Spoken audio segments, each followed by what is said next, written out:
Welcome to this Monday afternoon edition of the Oxford Exxon Podcast. Chase Parham, Neal McCready, Clark Ford Studio this afternoon, and definitely have a few things to talk about. As Rivals.com regional analyst Rob Cassidy said on Twitter a minute ago, it seems like today has lasted 12 years as there's been votes and then statements and no votes and all kind of stuff. So we'll get into that as the show begins here from the Clark Ford studio. We've got Bubble NBA on the television as we're watching the Thunder and the Suns right now going on. So, Thunder playing the Suns without like 6 players. Why was wrong? Just giving guys rest on the second half of a back-to-back, probably trying to preserve their draft. Are we still order. in this 8-game thing? Yeah, this is the last week of the 8-game thing. Are they in? They're in. I don't know whether they're the 6 or the 7 or the 5. I'm not sure. The Grizzlies in or no? Because I know they lost like their first 3 or 4 in the bubble. They're still alive to get Okay. in. I think they still control their own. Oh, do they destiny. really? Yeah. Okay. All right. Good enough. We'll talk plenty of football today. Coming up on the show, it's brought to you every single day by the Oxford Exxon, Highway 6 West in Oxford. All Blue Sky locations in Mississippi. You can use the Speed Pass Plus app, safely pick up our refuel there with Blue Sky and the Oxford Exxon. Also, they have the plastic sleeves to keep you from having to touch anything. Trying to bring it to you as safely as possible there again with all Blue Sky locations, including the Oxford Exxon on Highway 6 West, and coming to you from the Clark Ford studio. We are Clark Ford's in Amory, Mississippi. 662-257-1900 is the number. Call it. Ask for Corey Clark. Tell Corey what Ford product you're looking for. He'll send you a quote within 15 minutes in business hours, right to the bottom line. No hassle, no haggle. You get your quote, and the rest is completely up to you. You can shop that quote around, or you can do what I've done, what I recommend that you do. Let's hop into a Clark Ford today. You will love the service. Corey wants to be your car guy. He wants to be your truck guy. He'll prove that to you when you make the call. 662-257-1900. Guest will join us, assuming that I've not alienated them all, will join us on the Rafters Music and Food Hotline. Rafters on the Water is open Wednesday through Sunday. It's basically a big party. And they're also going to be opening Rafters in New Albany here soon as well. So we'll get you some more of those details as they become available. I have a hair or something on my scalp, and it's really bothering me as I'm trying to pick it off my bill. Very sorry. It's okay. It's fine. Not even going to make a ball joke. You're having tea? Yeah. Like afternoon, just a little pick-me-up? A little pick-me-up. And my I had a little bit of a cold last week, and so just got a little drainage that makes my throat a little scratchy. Not COVID scratchy. Okay. Cold scratchy. What flavor? What are we drinking? It's some green matcha or whatever that Campbell left. Put a little honey in it. You put honey in it? Mm-hmm. Kind of a medicine ball, sort of. A little bit. Trying to get that direction at least. Heading in that vicinity. Yeah, I'm having coffee. I was hitting a little bit of a lull this afternoon. I don't know, around 1:30, I kind of got sleepy and tired a little bit. It's like, okay, I'm gonna need something. So a little coffee as we're getting going. So let's just jump in. So things have not been going in a great direction for college football over the last 48 to 72 hours. I think that would be safe to say. I think that's more than fair. How was the play, Mrs. Lincoln? So today has been a little strange. So Dan Patrick, You think? a little bit. So yeah. Dan Patrick reporting this morning that the Big Ten had an informal vote of its athletic directors or school or whatever. Let's get off the freaking semantics. I don't know. Somebody talked to somebody, and that school had a vote. They voted. So here's the Big Ten deal. They voted. They're going to have an official vote tomorrow after they. But they had a poll. Yeah. 12-2 saying no football, with the 2 being Iowa and Nebraska. Yeah. Dan Patrick reporting. Well, Dan's right. Yeah, of course. I felt good about that. Yeah, they'll have a formal vote now, and they'll do the A&A thing, and it'll probably be 12-2 again. No, sorry, it'll be 14-0 because they want to act like they're whatever. I don't know, though. Nebraska's pretty pissed right now. I mean, Nebraska might not jump into that at the moment. Is it Ben Sass? It's Sass. It's not Sassy, right? The senator? Oh, I don't know. You not seen his letter? No, what'd he say? I'm going to guess Nebraska sticks with football.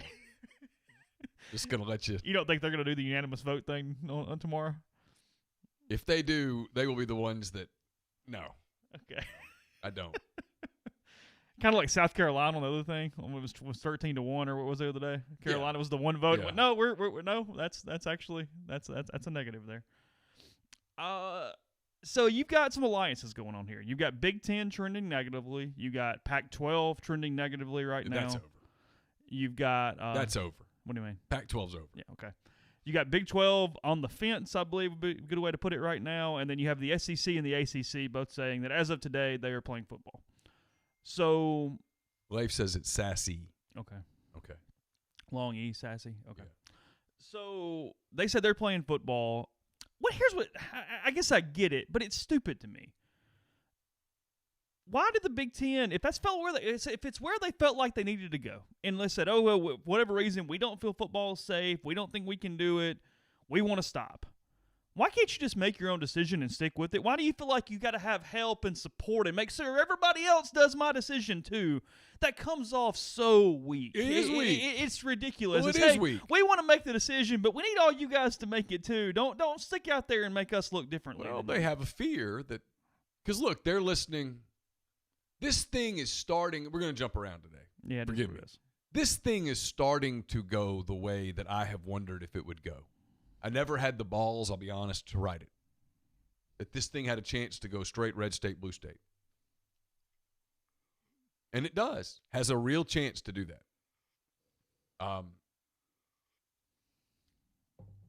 The Big Ten thing, you've got the Michigan governor who's like, we can't play.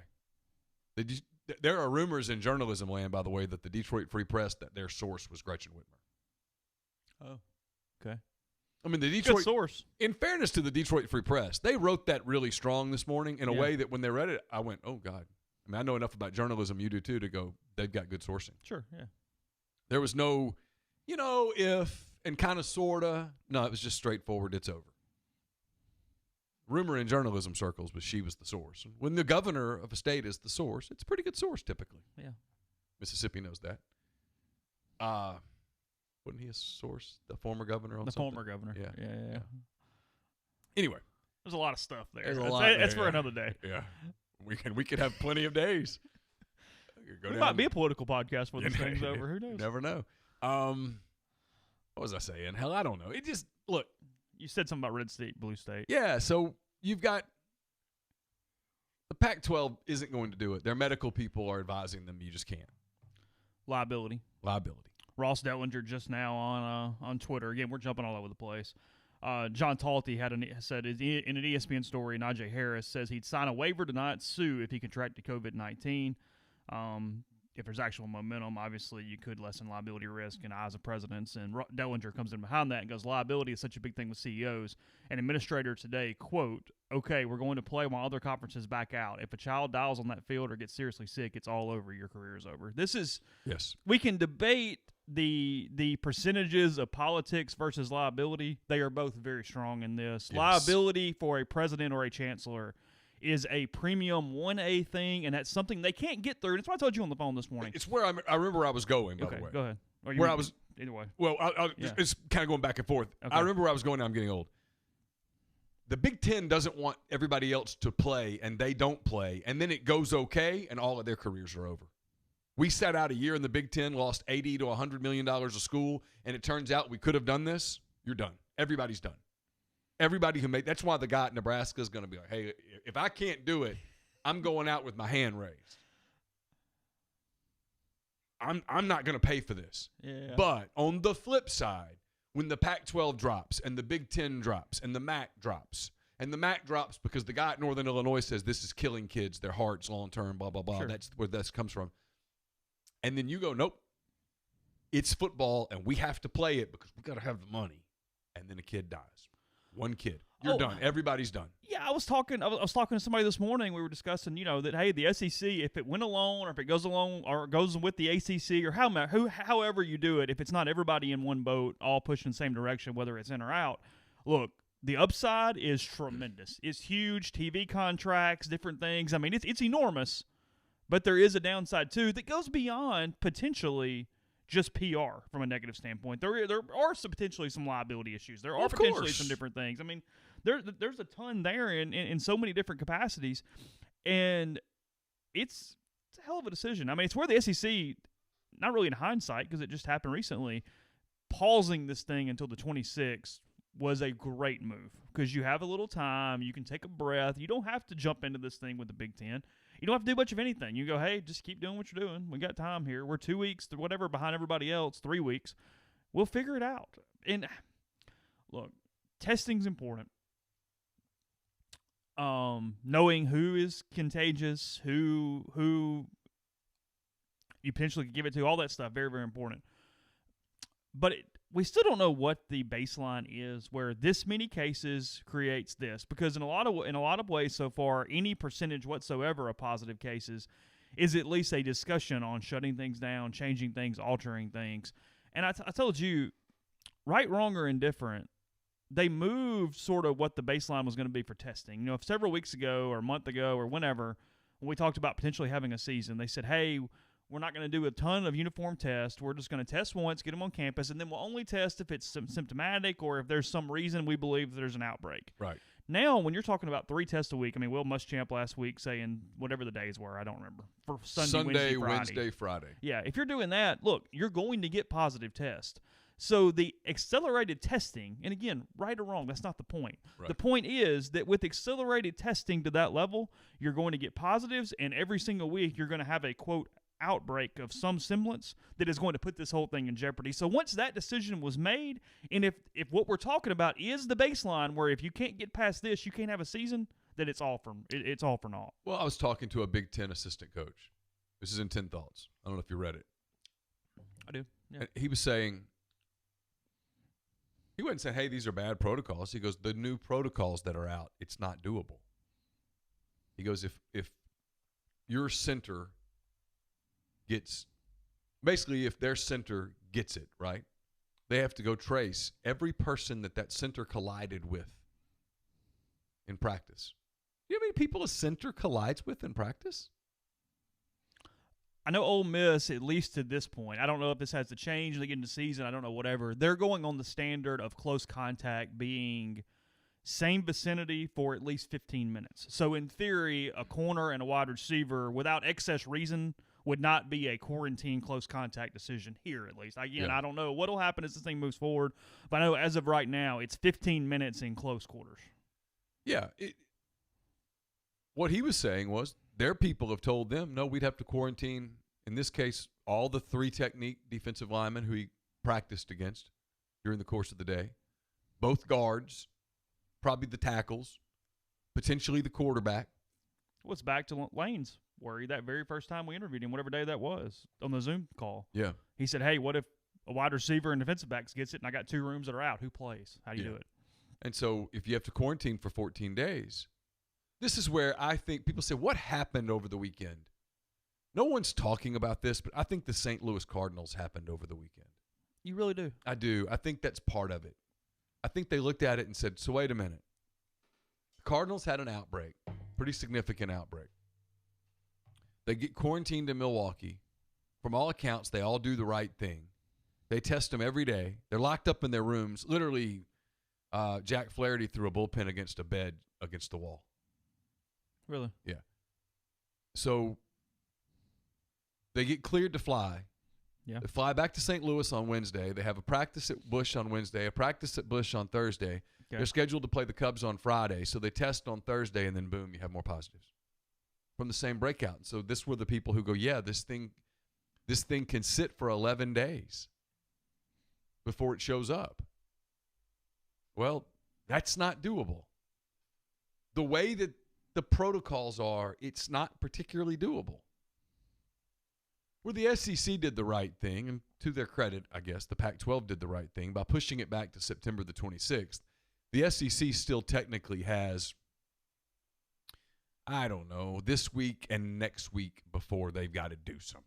Yes, there's a breath moment here for them. Not much, but a little. But a little. I mean, right now, not much is much better than the current situation. Yeah, part of the problem was that this was the weekend that people were going to have to start camp. If you were playing on August the 29th or September the 5th, you had to get going. And it's the Big 12 that's the 5th, is that right? Yeah, it's a bunch of leagues, but yeah, it's the Big 12. And I think the Big 10. Well, they're the 5th too. Yeah, and so some of them are suddenly shutting down. That's the deal. So the Big Ten was supposed to go to pads practice, and they told them don't go to pads. And then I think today Iowa stopped practice, just said, hey, let's just hit the pause button and see what we're looking at here. Nebraska's out there; they're by God practicing, but Nebraska knew its constituents. They knew their state and went, we're playing football. But I bet you they're not. I bet you money they're not having a padded practice. I don't think they're even allowed. I think I think the restrictions. I bet you they're having a very careful. Let's look like we're practicing and not get practiced. It's fine. Sure. Okay. Whatever. By far, the SEC AD that's been the most outspoken is Hunter Yurachek at Arkansas. He says on Fine Bomb a second ago, quote, "We're not going to panic because another Power 5 conference may be making a different decision. There's no need to rush into making those decisions." He's right. Yeah. Just if the Big Ten wants to get out, let them get out. Okay. But it's their prerogative. But to your point, when they do, the pressure on you to get it right. It is. Here's Greg Sankey today, by the way. Okay. Best advice I've received since COVID-19. Be patient. Take time when making decisions. This is all new, and you'll gain better information each day. The SEC has been deliberate at each step since March. Slowed return to practice, delayed first game to respect start of fall semester, developed testing protocols. We know concerns remain.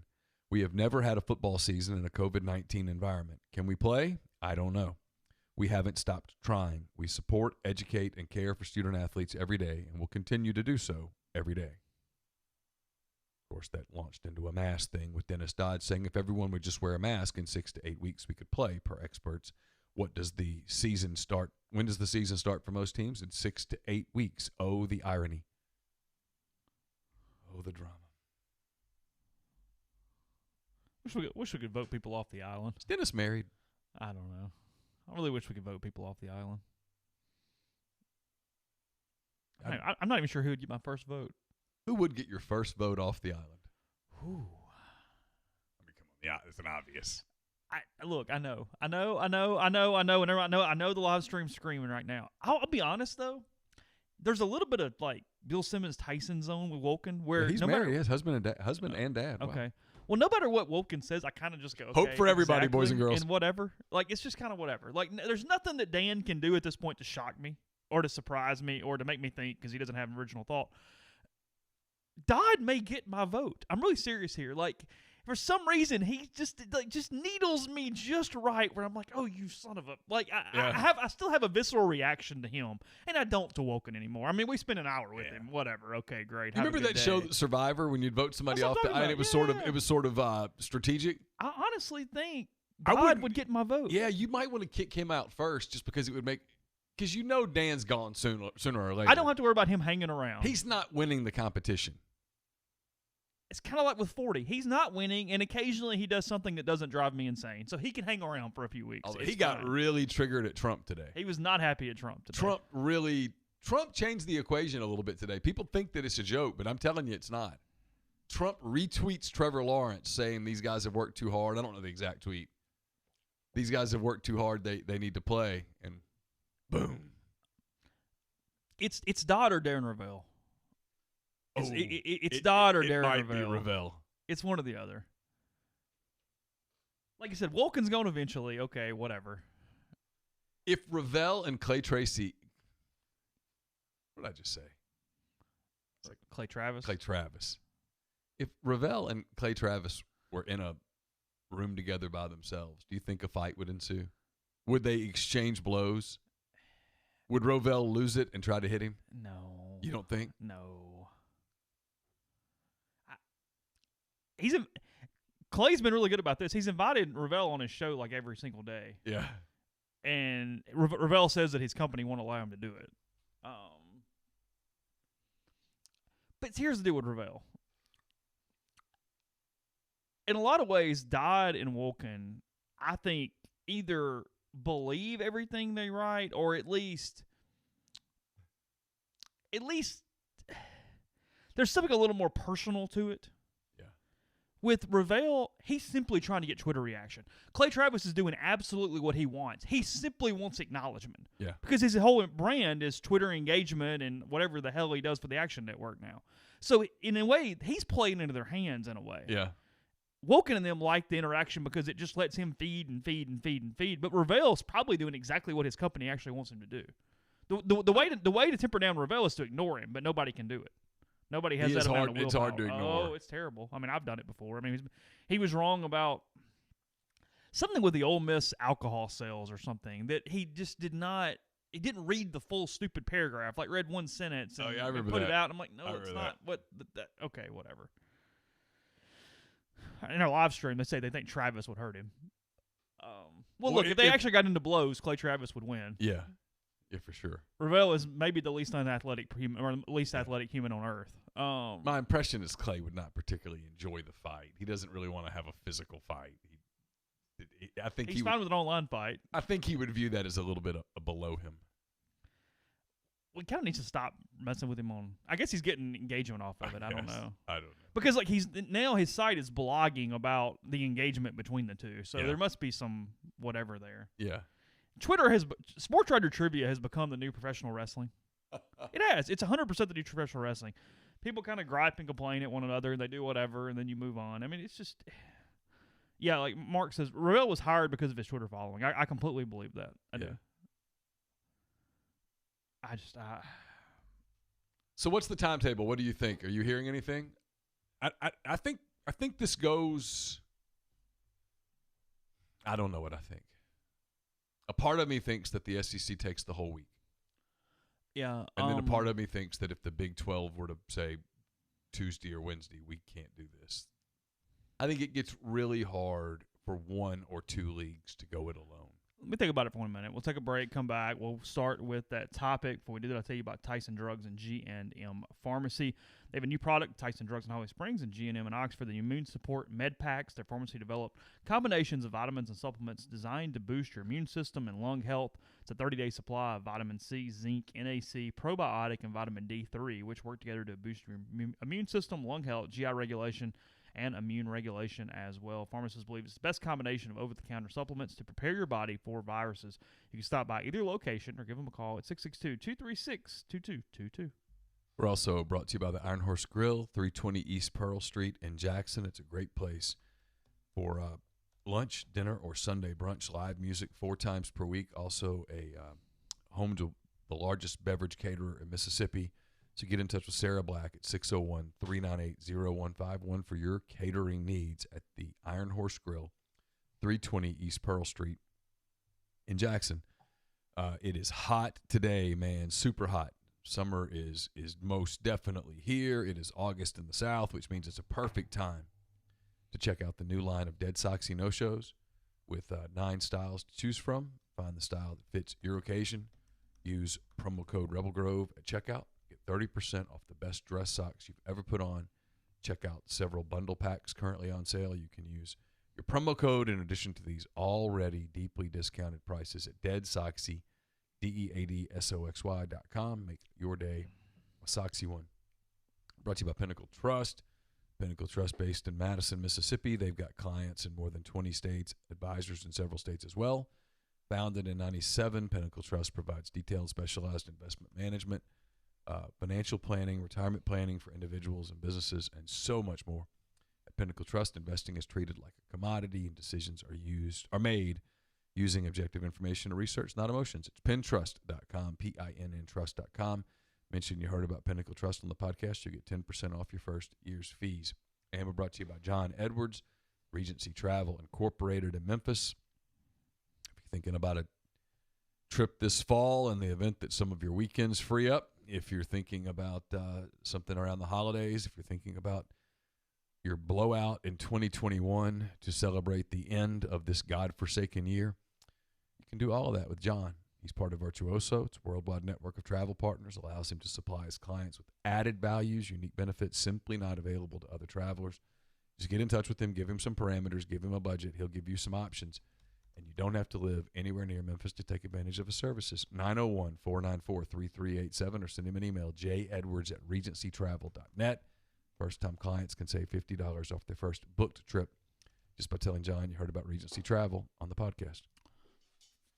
So just a little here I'm seeing on Twitter a few minutes ago, Ole Miss football jumps into the We Want to Play movement. There's about a minute video that obviously I don't have volume to right now, so I don't know if anything said in it or not. But that's the almost way we don't get to talk to players. But by God, we'll get us some really well produced videos. It's a lot of B-roll. They're like a lot of B-roll, just watching players run. Oh, the fan. Okay, yeah. I was really confused. And yes, I think that's a legitimate criticism at this point. People are so surprised that all the players spoke. Well, a lot of this is because the players have been off limits to media for months now. They want to speak. They're the ones on the field. I guarantee you that if you were to walk into a room and say, would you guys like to speak to some reporters, a handful of them would say yes. Yeah. Not all, but some. That's on the schools. You're going into business against us, and then you're not doing very good. And it's also paralysis of – it's a PR paralysis. They're so terrified of one comment in some way. Well, they control it. Yeah. They'd have the ability to edit it. Well, I mean, giving them to reporters. Oh, but they won't even give them to themselves. You've got them. They want to talk, and you don't even let them talk to you. They pick a few out on that Tuesday night or whatever night the thing is, and that's come on. I mean, nothing against DK, and DK would admit this. He's not going to ask a compelling question in that setting. Players want to speak. The players want to essentially unionize. The players want to be compensated, which means the players to some degree want to be professional. If that's the case, then they're big enough boys to speak for themselves. To your thought, I think they take most of the week. It's where, look, I could easily be wrong. I think two leagues together could make it happen. I think the SEC and the ACC by themselves, I don't think one could. I think one is just too much. Yeah, way too much on an island. I think two is at least doable. Now, I'm not saying they will do it. I'm not saying that you'd have the marbles to attempt it. Because I guess you'd still have the Sun Belt and some of those other leagues sort of kind of with you. But you have two. I think those two together could at least give it a shot. I do. I think, especially with the Big 12. I mean, you have a majority, you're fine to continue as long as you feel like you can continue. But twos, you can do it. It would be a little. It's where the NFL is so important here. The NFL, even more than ever, is important here. I mean, we've been saying this for a while. I mean, we're talking about how, hey, the SEC especially didn't want to play before the NFL played. I've never wavered from it. If the NFL can't do it, no one's going to try. My point is it feels even more now. Like, hey, it's got to work, and it's got to work pretty dang seamlessly. They can't even be on that shaky 50-50 ground. It's got to go. Yeah. Now you got to figure out what the baselines are. Again, you're going to have positives. What does that mean? I don't know. But if you're going to shut down on one positive, then stop. Then quit now before somebody blows an ACL. We've talked about this a while. Spring does not work. You can't make these players play 2 seasons over the course of 9 months or whatever it is. I got 2 other questions. Sure. So you can bring them to campus, keep them all summer on campus. Mm-hmm. You can keep them here all fall. Okay.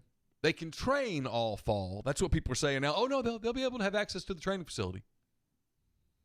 Okay, help me. So they can come to campus. They can live off campus, come to campus. They can train. They can go to class. They can do everything that they would normally do, but they can't play. What am I missing? What is their argument that that's some semblance of a bubble? No one's answered that. That when you bring in teams from other places, you're exponentially increasing the contact? I guess. Is that the thought? But if you don't have – okay, so correct me if I'm wrong. Sure. If you cancel, let's say hypothetically they go, hey, we can't play games. Okay. Season's over. Sure. So you're not going to pay for 3 tests a week anymore. No, I wouldn't think so. Okay, so now they're coming into your building all the time to train, and you're not testing them anymore. Well, so now it is going to spread through the team.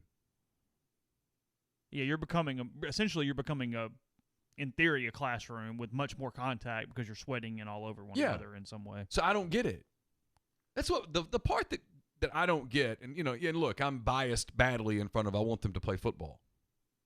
But if you're not going to play, shouldn't you shut the building down? Hey, you guys are on your own.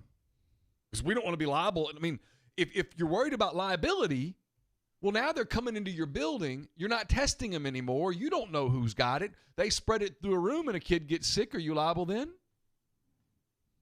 If I'm not playing, I don't want any part of it. Hey, we are closed. So at that point, you're just students. You do whatever your academic career entails, and I'm telling guys, hey, go take your classes, go home. Go home to wherever you're from and take your classes online. We'll send you a workout plan. And we saw over the weekend a lot of players going, hey, that's actually much more dangerous for us. Neal mentioned it. I mean, a lot of guys have got, hey, but we do that. But you understand my point, right? Liability. Yeah. Because from a COVID standpoint, if this is about COVID, which is what I'm kind of getting to, which is a part of me really doesn't think this is all about COVID or liability to COVID. Part of me thinks this is about these statements about unionization. There's a lot there. I think you pointed this out. If not, it's all over the internet, all over Twitter. The terms, at least, are incorrect. It's impossible for public schools to unionize. By law, it is not possible. Northwestern got some different acknowledgments, I think, even more than allowances, but they're a private school. It's a different deal. State schools would not be able to do that under the law. This is a thread from Alicia Jessup. She's a sports law professor at Pepperdine, sports writer for The Athletic, and a contributor for The Washington Post. Jeffrey knew her? I didn't ask if Jeffrey knew her or not. She says, as college football players across the U.S. have suddenly banded together in the We Want to Play movement, those calling for widespread unionization of the group must understand that the law governing unionization in the U.S. makes that unlikely. The National Labor Relations Act was passed in 1935 to provide workers returning to employment after the Great Depression protections. It provides U.S. employees of private employers the right to unionize. Keywords: 1, private employer, and 2, employees. In 2014, Northwestern football players on scholarship filed a petition to unionize. The National Labor Relations Board used the right to control test to deem them employees who could vote to unionize. It is notable that this part of the NLRB's ruling was never overturned. However, the NLRB ruled that despite Northwestern football players on scholarship being employees, they couldn't vote to unionize because of the NCAA's focus on competitive balance. And herein lies the issue We Are United athletes face in forming a union under the NLRA. The issue with We Are United athletes forming a union is there are 128 schools in NCAA Division I FBS, but not all are private schools. The NLRA grants the right to unionize employees of private employers. It wouldn't apply to athletes at state schools. Thus, what will likely emerge from this is not a union, but a non-union organization likely organized as a nonprofit. As NCAA athletes begin securing their name, image, and likeness rights, and group licensing becomes a priority for them, the need for this will grow. The question is, who will lead this non-union organizing body? An interesting entity to watch, the NFLPA. I wrote on this topic related to NCAA athlete name, image, and likeness for The Athletic, and then she linked her story. So yeah, my point being that's not even legally possible. We talked 2 weeks ago about leverage is great if you know how to use leverage. Right now, they're not. There's no pragmatic reasoning behind the leverage. Well, what was put out last night was pretty pragmatic. Which part? The one Trevor Lawrence and all of them put out. It was pretty well done. Pretty well done. Yep. Especially since they threw it together in about half an hour, which speaks volumes to the whole deal. It does. The Pac-12 overreach was a bad thing. People said, "What's happened?" Well, that was bad. The dude that's behind that union made a critical error there. Yes. The president / commissioners of those institutions said, "We got to take a step back. Wait, hold up. If this is where we're going, we got to take a big step back. Big step back. We're not prepared to move forward." And Larry Scott, to his credit, met with some of the athletes, and they didn't budge. And he's like, "Whoa, we got a problem. We have issues." They said he did not take them seriously. He didn't. How would he? Yeah, he didn't even have the ability to do what they wanted. So what do you mean to do? Yeah. 52%.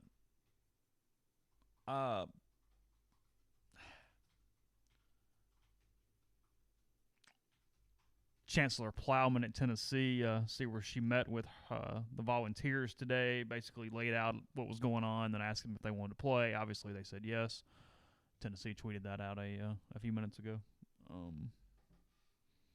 There's this push today from a PR standpoint, but what do you really put behind it? Is there any weight? Is there anything other than false hope here? There's state senators. I mean, there's U.S. senators, the President of the United States. I still think this thing falls down to presidents and chancellors, though, for the most part. That's the group that is primarily in charge here.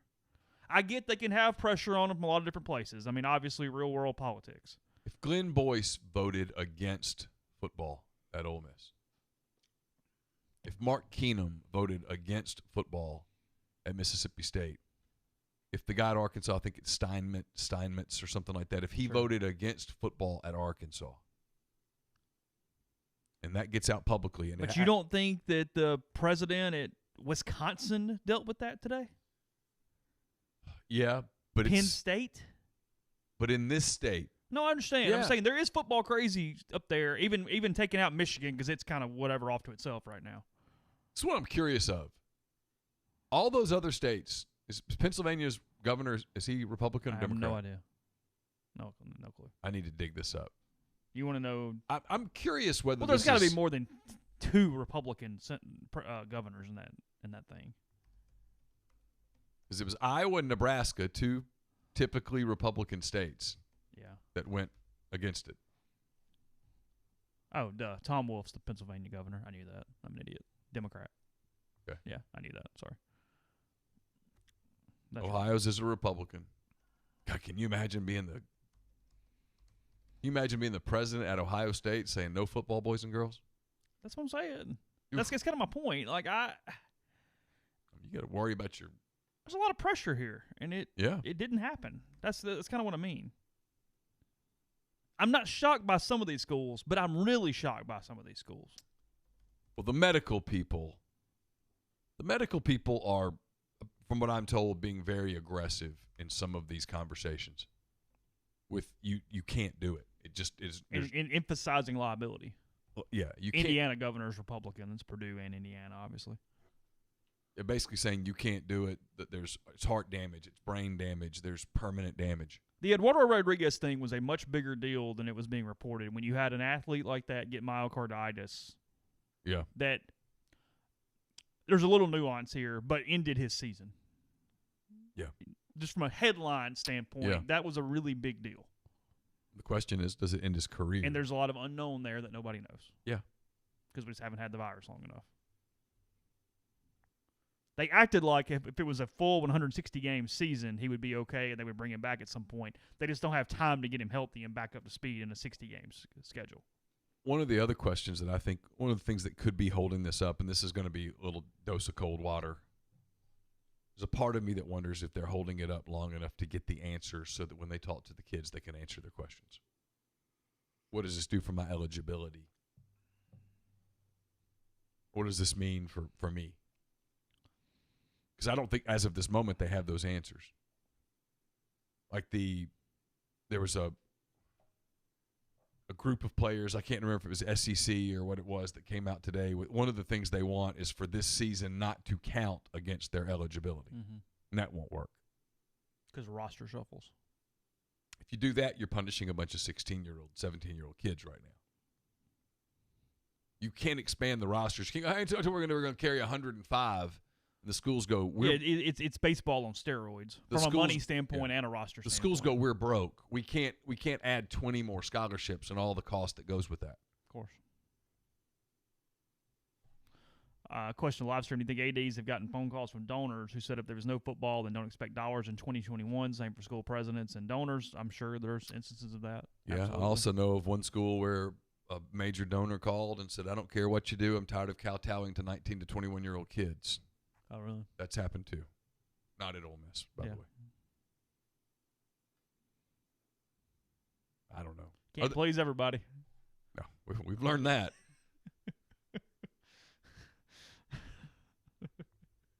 I've learned that today. Woo. Really? Yeah, you didn't see the message that I sent you guys? Yeah, I saw it. On one hand, Is that a message or a DM? It was a It's message. a private message? Yeah. Okay. I was accused of of criticizing the president. Which is somewhat ironic. Which is, amusing in some ways. Although I don't think someone calling Donald Trump polarizing is, I don't think that's out there on a limb. The definition in the dictionary. Noah Webster would agree with you on that one, I believe. Like Hogan Gidley would agree with me. Okay, fair enough. Whatever his schedule looks like every day, he would go, yeah, absolutely. Yeah. It made the top of ESPN.com, I see now. Trump supports players advocating for fall season. Hey, let's talk about it for a minute. What does that do for this story? No matter what you think, he's the president of the United States of America. What does that do for this story?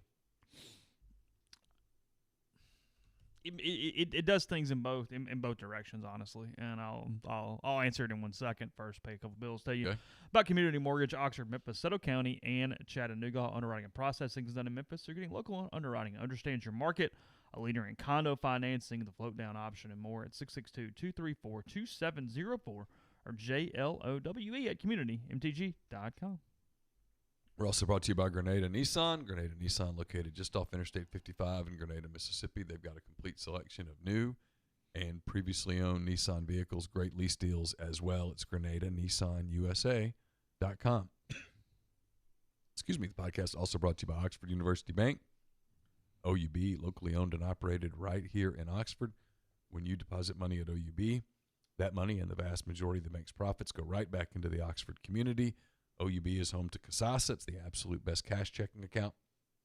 And with Kasasa, OUB will pay customers 2.5% interest on their balances up to $50,000 and refund ATM fees nationwide. They also offer online bill pay and mobile check deposit using their online app. To learn more, go to liveoxfordbankoxford.com or call 662-234-6668. OUB is FDIC insured. And we're brought to you by Bluff City Advisory Group, dedicated to building the future you desire. Founded in Memphis in 2019, their team is comprised of established and seasoned financial experts who came together to serve individuals and families of their beloved hometown. The firm is built on decades of wealth management experience. They have a reputation for professional excellence, and their clients rely on their high level of confidence and integrity. So whether you need guidance on developing a financial plan, creating a customized executive benefits program for your business, or preparing a detailed asset allocation analysis, Bluff City Advisory will provide forward-thinking, cost-effective investment strategies customized to uniquely fit each client. 901-365-3447 or email Ben, that's B-E-N, at bluffcityadvisory.com. Keith had quote tweeted the Ole Miss football tweet earlier with the quote, "We are blessed with some of the most passionate, hardworking student athletes in the nation. As administrators, we will fight for their health and safety as well as their opportunity to compete." By the way, see the North Carolina student newspaper, so they no longer use the term student athlete. Yeah, I thought that was very courageous. That was sorry, you made me laugh. That's where you're going. Nothing. Both directions. Look, anytime a president makes a declaration, gives an opinion on a topic like that, there's going to be a segment that has a lot of weight behind it. I mean, you're talking about the commander-in-chief. Given our current environment, there's also going to be a push from people to discredit or go opposite that because of this, unlike anything we've ever known with any other administration. It immediately got some sports writers worked up. Yeah, it will increase a push to simply make Trump wrong. Yes. There's no doubt about that. And there are positive benefits too. I mean, frankly, it's probably a net neutral or maybe a little bit of a negative is my guess. That's where I'd kind of go with it. I don't think when you look at it as a net overall situation, it has much influence because of how it's so polarizing on both sides. Does it stir it more in this part of the country, though? A little bit, sure. Yeah. I mean, Trump's going to win Mississippi. He's going to win Alabama. He's going to win Louisiana. I dare say he's probably going to win Tennessee. He's going to win Kentucky. Going to win Georgia. I don't know about Florida. Different country. Yeah, he'll win South Carolina. South. He'll win Arkansas. He'll win Texas.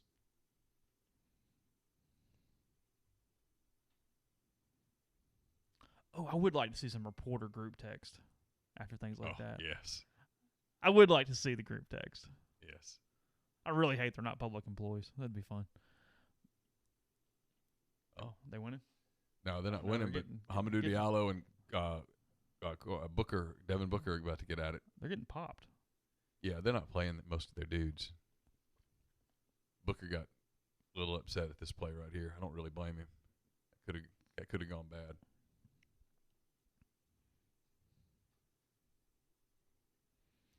That had a chance to get pretty ugly for Booker's knee, right? That would right here. Oh, ooh, that would not have been good.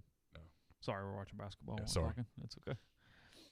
Yeah, I don't think it overall has any impact, frankly. I mean, maybe a little negative, maybe a quick negative, but then it just sort of goes away. Here's the deal, too. It's not like Trump tweets one thing a week where it really has a lot of staying power. He's going to tweet something else in like 10 minutes. So they're on to the next thing. That's the other thing here. I think I feel like from an SEC standpoint, maybe I'm wrong, there's going to be a pause for about 72 hours. Someone covering Iowa thinks that there's a chance that the Big Ten decides to kick the can a month. Whoa, huh? A month. September the 10th? Yeah. How does that work? What do you mean work? What does that do? You back the schedule up to the first week of October. You admit that the football's not going to be that great, but it's football. Well, I've been saying all along now, if we play football now, after all of this, anybody who gets hung up on wins and losses, God bless you. That's just the fandom in you coming out. This is, if they play now, it is for nothing but the money. And I'm all for it. I mean, let me make that clear before anybody thinks I'm not. But the Big Ten could easily fix their schedule. Look, if it's no fans, you can book a game on Tuesday and play that thing on Saturday. Well, I get that. And look, locally, Mississippi, I mean, we don't have enough evidence yet. Maybe we are seeing a decline here. The numbers today for a normal Monday were very low. It's like 400 cases today. And on Mondays, that's pretty low. You just wait. Just telling you. You just wait. Give it 2 weeks. I am tired of the wait 2 weeks. That does not appear to be doing anything. Wait 2 weeks. Let's see. I'm really shocked Jim Harbaugh calls for football to go on as planned. That blows me away. Doesn't he have to, though? Well, of course he has. That's what I mean. Yeah. And he probably feels that way. Yeah. You know, in fairness to these guys, they have put a lot into this summer. I mean, that's what's weird. Here's what's weird to me. When the fans go, why is this? I don't have the answer. Why on Friday did the SEC put out, was it Friday or Thursday? Hey, we're playing 2 extra games. That was Friday afternoon. On Friday, hey, we're going to have a big dog and pony show about the 2 extra games. And then by Monday, it's like, I don't know if we can play or not. What the hell happened? Big Ten. Well, I don't think anything happened in the SEC. I think there was all reactionary to the Big Ten. That they had to at least say something. Well, a lot of the reaction was to the MAC on Saturday morning. Which the MAC lost games. Everybody else said we're only playing our conference games. They had no one to play. I mean, the rational reaction to the MAC would have been, hey, you guys got any linebackers? You know, you got a quarterback? Hey, you can get a transfer. I'm not saying that. You got linebackers. Ole Miss has lots of quarterbacks, plenty of quarterbacks. There was a freak out to the MAC. And I mean, think about that. Yeah, not a freak out to the Max, but a freak out to the MAC. They don't even play the same sport when it comes to a financial situation. No. So, because look, was it rooted in some medical evidence? Absolutely. Was it also rooted in some economics? Abso-freaking-lutely. Well, they were having to decide, do we go forward without Northern Illinois? Or do we go forward without bye games? Yeah. Hey, Wisconsin's not paying us $1.5 million so all of a sudden. They were going to have to follow the NCAA's testing protocols, and they're like, we can't afford this. This is crazy. A lot of economics in that. There's economics in everything. You know. Of course. The Ivy League. There was a lot of economics in that decision back in the day, but which feels like 8 years ago now. I mean, that was, hey, we don't get money. We don't have revenue off this. There's no reason to do it. It is legitimately an amateur sport here. So we'll wait. We'll chill. The kids at Harvard mostly want an education. Yeah. Still get that. Although I think they're doing some crazy, like, I forget what they're doing. Are they all virtual at Harvard? Or are they the campus that's doing, like, freshmen and juniors and then sophomores and seniors do something different? That's Yale, right? I don't know. I don't know. You know me and my Ivy League schools. I went to an Ivy, so I'm partial to the Ivies. Maybe Nebraska and Iowa just jump in the SEC for a year. Okay, here's a question. Does this lead to the big jumble that leads to conference realignment, where schools and conferences realize that we're not like-minded?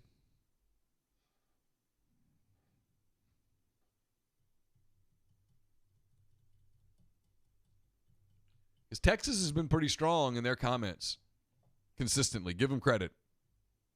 I rarely say hook them, but they've been pretty steady. We're playing. I don't know what the Big 12's doing, but we're playing. But if the Big 12 comes in and goes, hey, we're not playing, there's a part of me that wonders if Texas goes, that's it. We've carried your ass long enough. Hey, Oklahoma, y'all want to come with us now? And would that be some contractual reasons to get out? Because they go, hey, that's what I'm give us a chance to play. I'm asking. I don't know. I have lots and lots and lots of questions about what this could lead to. It's why when people are like, are you going to die if there's no football? I'm like, well, eventually, yes, but for 3 or 4 on, hey, for 3 or 4 weeks, it's a abundance of stories. I do love the people, and I'm picking on my friend Gabe here, who are still doing season preview stories. I'm like, how do you do that? I told Gabe, I said, I know you are giving your readers something they want. I know you are giving your readers something that my readers want.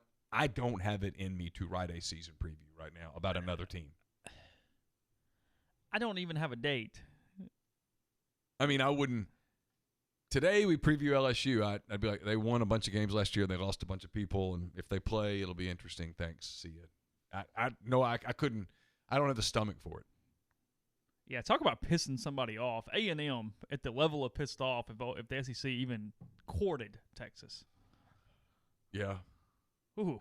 It'd be ugly. Oh, man. I'm just saying. I mean, there's a part of me that wonders if this is the beginning of some massive restructure where schools go, hey, you know what? This is, especially if you're going to start having to entertain some of the, not unionization, but the nonprofit. If they're going to be organized and you're going to have to deal with some things that you've not really ever had to deal with before. Mm-hmm. If maybe you want to be affiliated with like-minded schools athletically.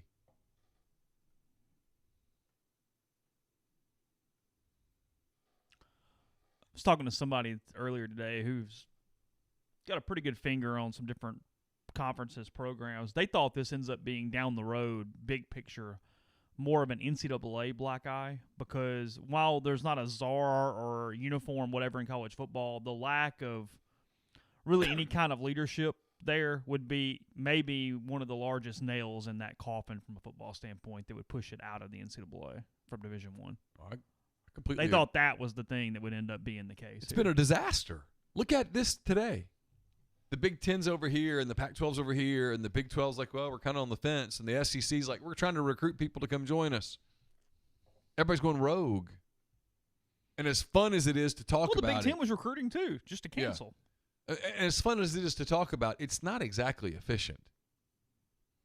I mean, you need strong leadership. You need – I hate to talk about Silver because I disagree with a lot of the things that they've done, but give them credit for having okay, here's what we're going to do. Now everybody's on the same page moving forward. It might be the wrong page, but you're all on the same page. Does that make sense? Sure. I mean, college football, everybody's everywhere.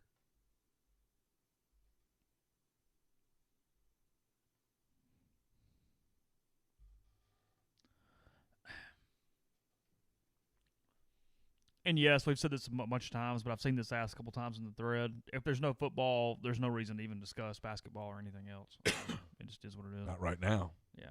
Things would have to drastically get better. Yeah, things would have to change. And I do mean significantly. Yeah, and where there's no even interpretation, it's just better. So. Because I don't think you can play men's basketball without playing women's basketball.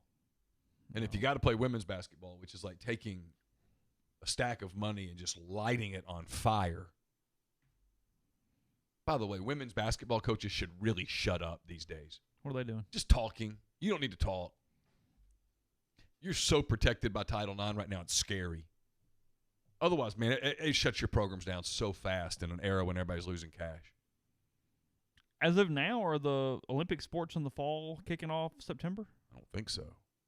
I mean, every soccer, volleyball. Every person I've talked to, I need to talk to some people, but every person I've talked to says if there's no football, you don't start. No, I understand that, but as of right now, they're still on schedule, yeah, correct? I guess, yeah.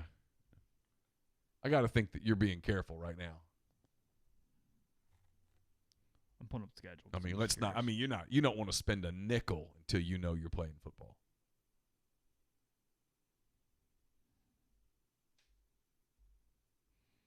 I'm not even seeing schedules, honestly. I was just if something had in my mind, I don't know. But I don't think you can play men's basketball without women's basketball. I don't think Title IX would allow it. And so, if you don't have football, it's just hard for me to imagine anything. The only sport that I could see potentially playing, if you knew for a fact that from day one till the very end that you could pack your stadium, maybe baseball. But you got to know beyond a shadow of a doubt that everything's all go. That it's all go and there's no social distancing or any of that, because if that happens, you start chopping into your profit. Well, but what you do, even if, and now again, even what you're talking about, it's only a few schools that would be willing to do that. Yeah. Most of the SEC would to some extent. Because here's what it does, too. It does, even if you got to eat a little loss, if you could all do it, it does at least bring sports back, bring morale back, give people something to do. There's a lot of intangible reasons to do that if you can get to that point. But all of the programs that make a little bit of money off of it, LSU and Ole Miss and State and South Arkansas, Carolina, and all those. Any of those. Like if you tell Hunter Yurachek, hey, you can play baseball, but you got to only fill the stadium half full. He's like, nah, we're out. No. Yeah, I need all the premium seat money. Yeah. I need all the grandstand money. He's I need like the money. half full, which means that you're going to cut me back to a quarter the minute. No. I don't want to get started. Yeah. Because you got to travel and all. No. You're just watching money go up in the air when they play Arkansas State on that Tuesday night at 3:00, and it's and at places where, like at Ole Miss, where they've been hit with this NCAA thing over the years and buyouts of coaches and all that stuff and money sitting in escrow, and you just can't light money on fire right now. Look at Alabama, even if everything kind of went okay, they're going to lose $75 million to $100 million. It's real money. Well, look, if there are no sports. I love the people that go, well, they don't lose it. They just don't get it. Oh, shut up. Well, huh? Yeah. Oh, I heard that one from some of our friends in journalism. Well, you don't lose the money. You just don't get the money. They do debt services, scholarships, salaries. There are bills that will still come in. I promise. Well, you were just counting on the money. Yeah, because it always comes. And so when it doesn't come anymore, you lost it. What I'm quoting. That was reasoning? I'm quoting. That, hey, it's going to be all right? You don't lose the money. You just don't get it. I read it 4 or 5 times. I'm like, wait. Am I reading this wrong? Bookmarked it so that I could look at it again the next day with fresh eyes.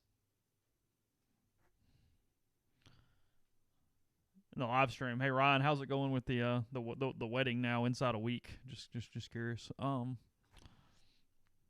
a little negative on Thursday. So how things going here on Monday afternoon as we're closing in.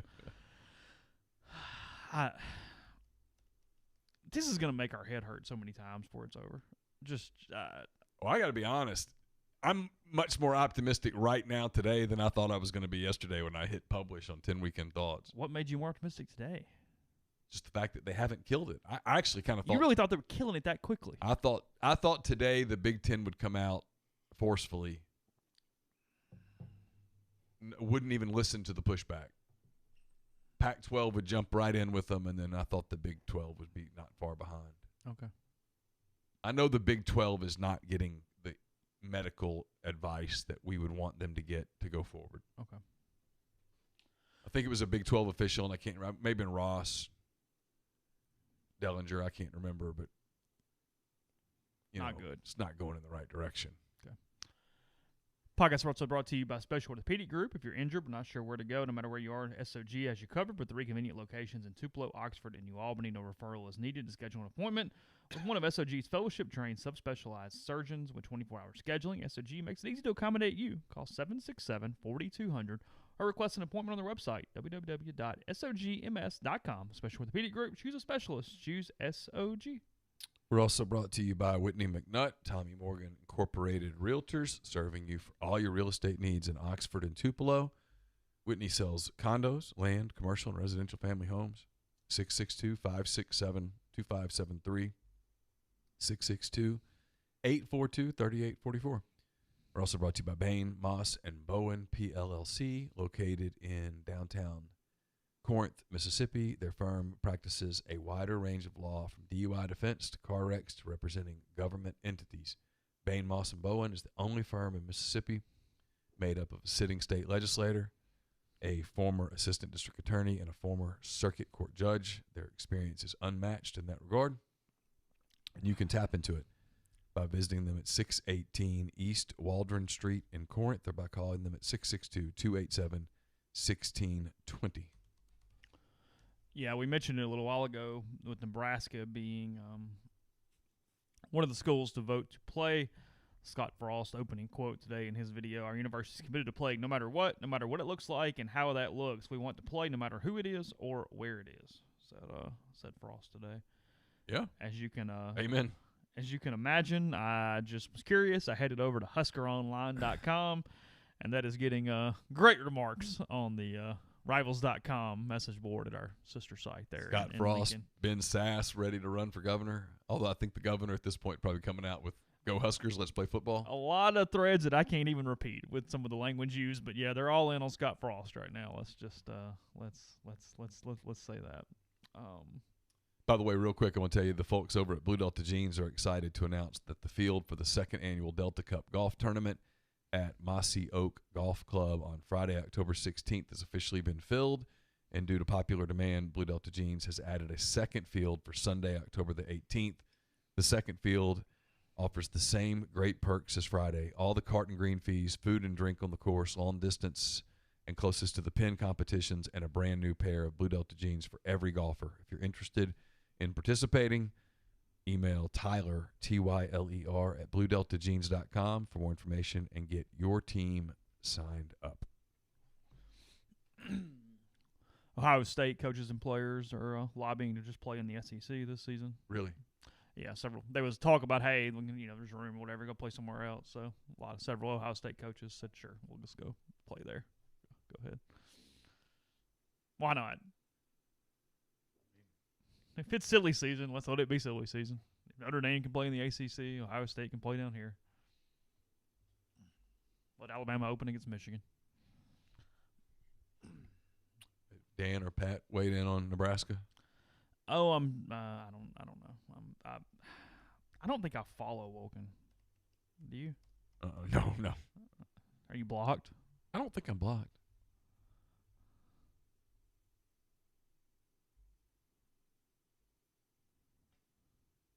I don't know. What? I've tried not to hit the refresh button over and over and over today. My phone actually kind of stopped ringing after about 11 o'clock this morning.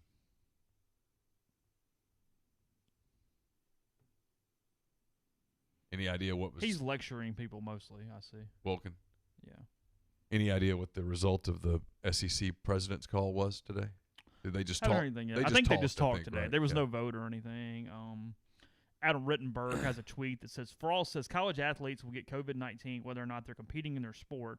Quote, is football the mitigating factor in the risk for players? If our goal is to keep every single student athlete in the country from getting coronavirus, we're going to fail. Woken does the hand thing yet. He has no ability for nuance because all Frost is saying is these athletes are students and are still going to go to parties and do different things. Well, they're going to get it more. They're probably going to get it from football to some degree, but they're going to get it no matter what to some degree. But that gets it.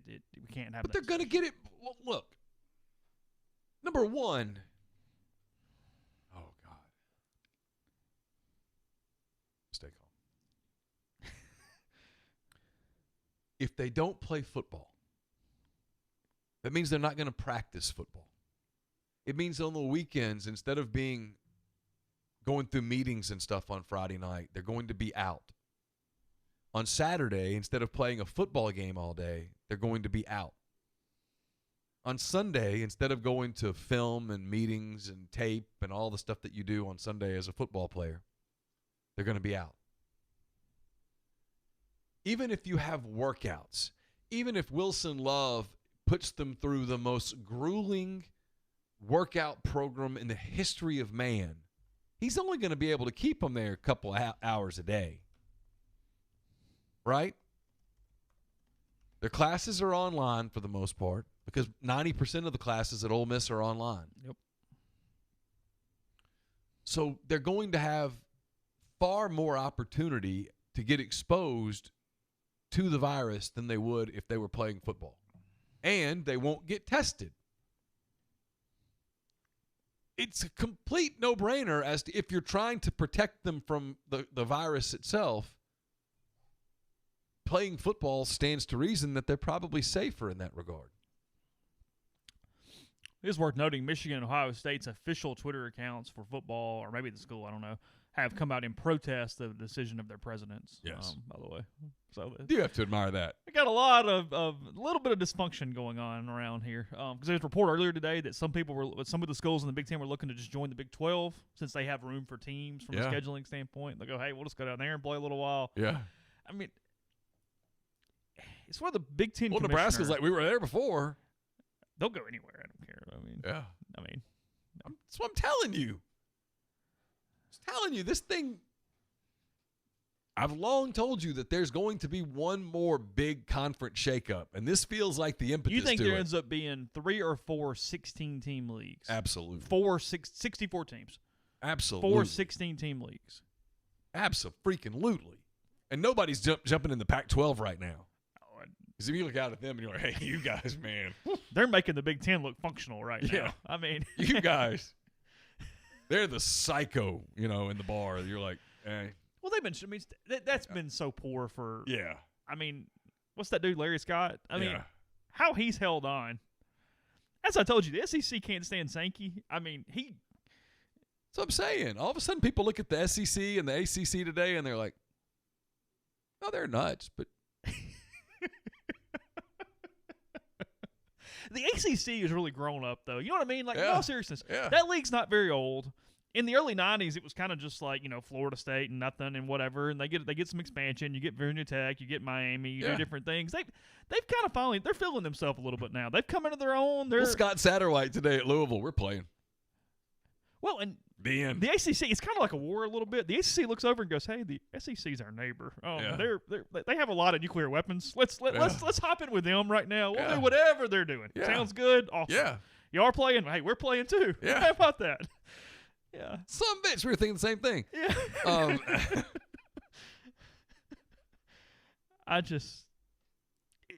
It's at least now. Look, it's livelihoods, our own. It's not fun, but from a storyline standpoint, it's the most interesting it's been since expansion in 2000. Well, we had to get to the bitter end. Yeah. I mean, it's like a labor negotiation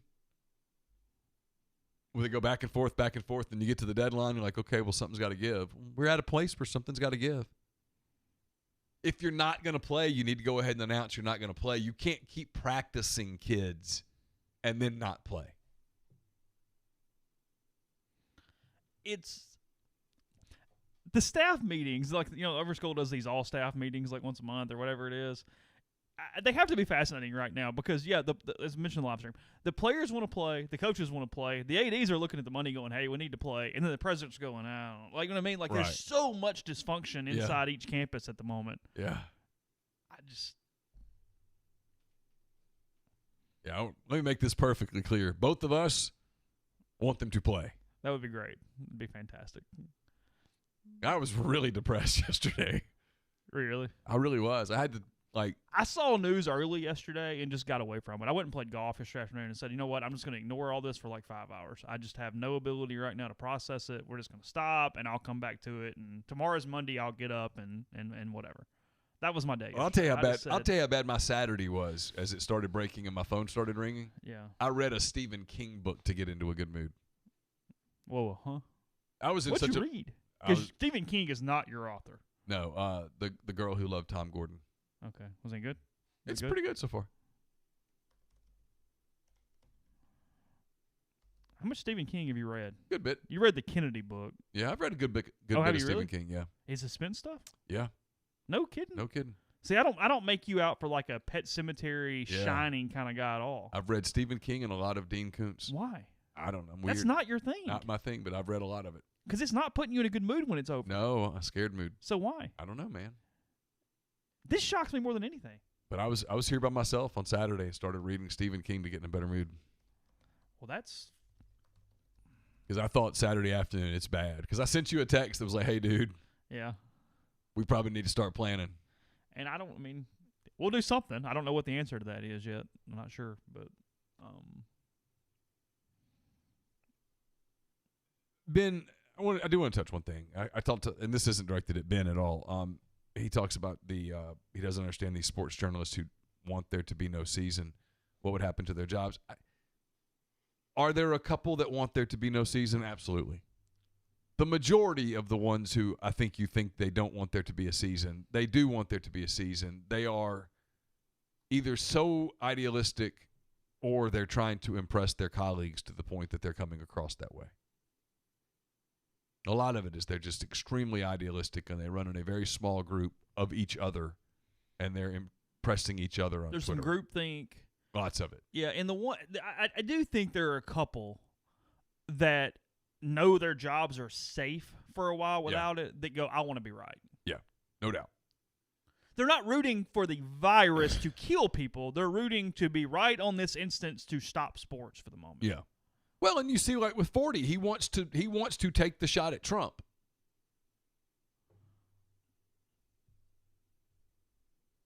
He really did. He wanted to. He wants to.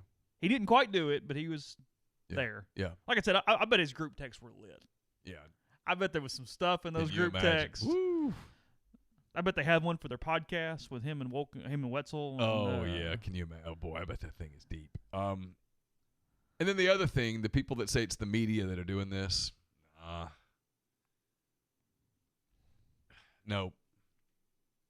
As much as I'd love for us to have that sort of sway, because if we did, I'd be pulling football, kicking and screaming right to the starting gate. We really could use those guides we always talk about right now. But no, we don't have that. The media doesn't have that kind of power to stop these schools. This is concern about liability. This is concern about medical. This is the medical people are your people that are telling them you just can't do it.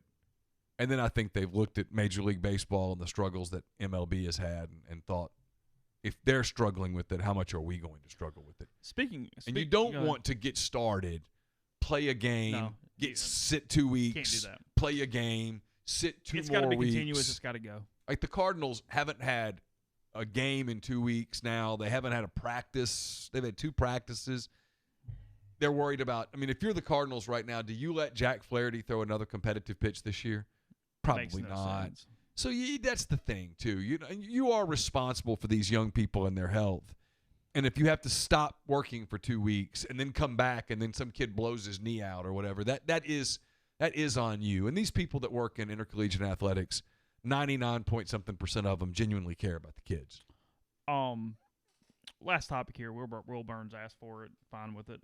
Says, please cover the Astros and A's brawl and the Astros coach enticing the A's player than hiding any guess to what Manfred does or does not do. Definitely. Were you watching? I was you not watching watching, golf. but you were watching golf. Yeah, but I've seen what we're referring to. So yes. I was in here, right here, and I was finishing up 10 Thoughts, and I had that game on. And I looked up, and he's sprinting for the dugout. I'm like, whoa. So I stopped for a minute to watch, and then I saw, he hits him with the breaking ball. And I'm like, oh, come on. And then finally you see Alex Cintron, I believe the bench coach for the Astros, jabbering at him and then saying, come on. I think Alex Cintron should be suspended for the rest of the season without pay. Okay. I think you could send a very strong look, Major League Baseball told these players because of COVID, you cannot have these bench-clearing brawls. We can't have them. Yeah. And so the kid for the A's, God bless him, And I don't blame him a bit. He's pissed, and the coach of the Astros is talking about his mother and all that stuff. It was go time. And it was heat of the moment. It's one thing to go, you don't do anything, but as someone who can be a little hot-headed, I can see how that would happen. But he's got to pay for it. But Centron's got to get hammered. Will he? Yeah. Got to. Because Manfred has no... It's got to be a little, yeah. Manfred has no respect right now, so he's got to earn a little bit here.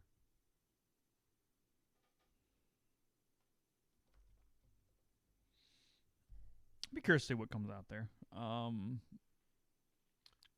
If they don't play football, they won't play volleyball, right? No volleyball? I feel certain that's the case. Be tough. Changes things, doesn't it? Changes perspectives. Oh, Lord. I mean, if you want the volleyball season to start, you need football. Yeah, it's true. All right. Back tomorrow, probably late tomorrow as a guess. Yeah, because we're going to give as much of the day time to happen so that we can. Yeah, I mean, as he said, it's not a laziness or anything else. Doing something around 8:30 in the morning right now is a recipe for disaster. Well, it's a recipe for it being completely. What's the word I'm looking for? Just non-relevant by noon.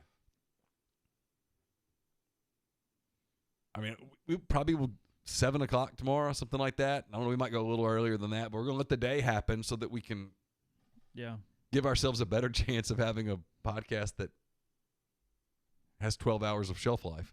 That would be nice. So, all right. Appreciate everybody hanging out in the live stream. Really good crowd over there. Always thank you guys and appreciate it. And, that's the plan for tomorrow. So we'll talk to you soon. Have a good day. Take care.